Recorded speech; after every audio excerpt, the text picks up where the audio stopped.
मित्रों, दिवाली आ रही है और इसमें सभी हिंदू श्री लक्ष्मी और गणेश जी की पूजा करते हैं।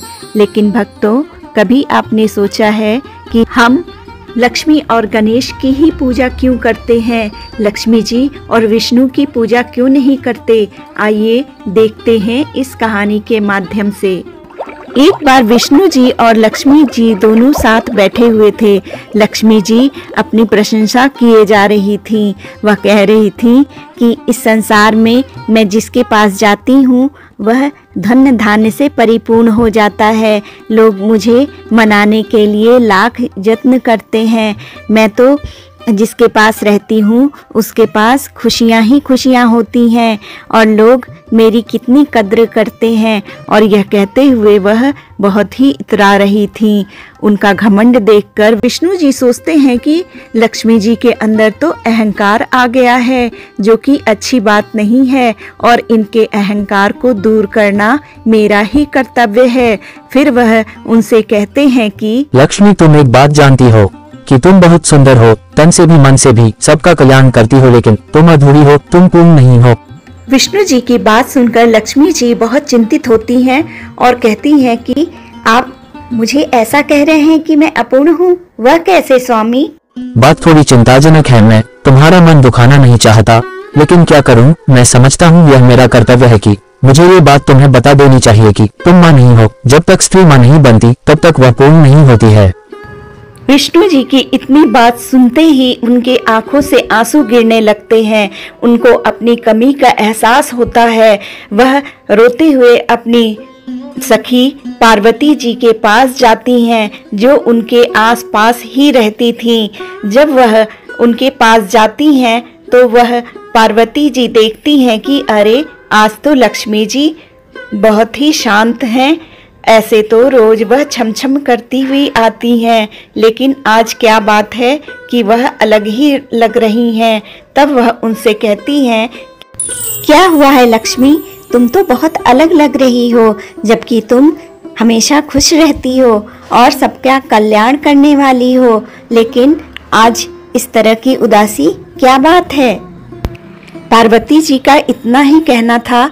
तब वह लक्ष्मी जी फूट फूट कर रोने लगती हैं और कहती हैं कि मैं पूर्ण नहीं हूँ।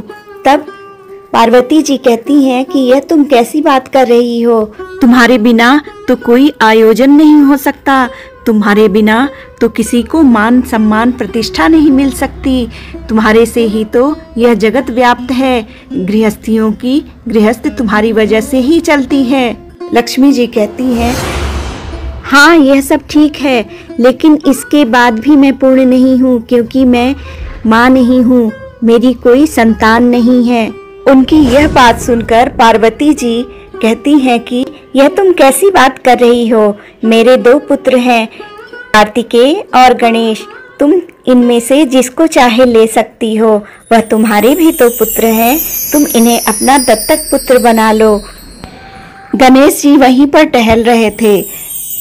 लक्ष्मी जी उनकी तरफ देखती हैं और प्रसन्न मुद्रा में कहती हैं कि मैं गणेश जी को ही अपना पुत्र बनाऊंगी, और वह उन्हें अपना पुत्र बना लेती हैं। पार्वती जी कहती हैं, मुझे बस एक ही बात की चिंता है लक्ष्मी जी, आप तो चंचल हैं, आप एक जगह ठहरती नहीं हैं, आप इसका ध्यान कैसे रख पाओगी? तब लक्ष्मी जी कहती हैं कि ऐसी बात नहीं है, आज से मैं जहाँ भी जाऊंगी गणेश जी मेरे साथ होंगे, और जहाँ मेरी पूजा होगी वहाँ गणेश जी की भी पूजा होगी। यह मेरे साथ हमेशा ही रहेंगे। और भक्तों, तभी से लक्ष्मी जी और गणेश जी की पूजा साथ में होती है, और हम इसीलिए दिवाली में हम सब इनकी पूजा करते हैं, क्योंकि गणेश जी विघ्नहर्ता हैं और लक्ष्मी जी धन की देवी हैं।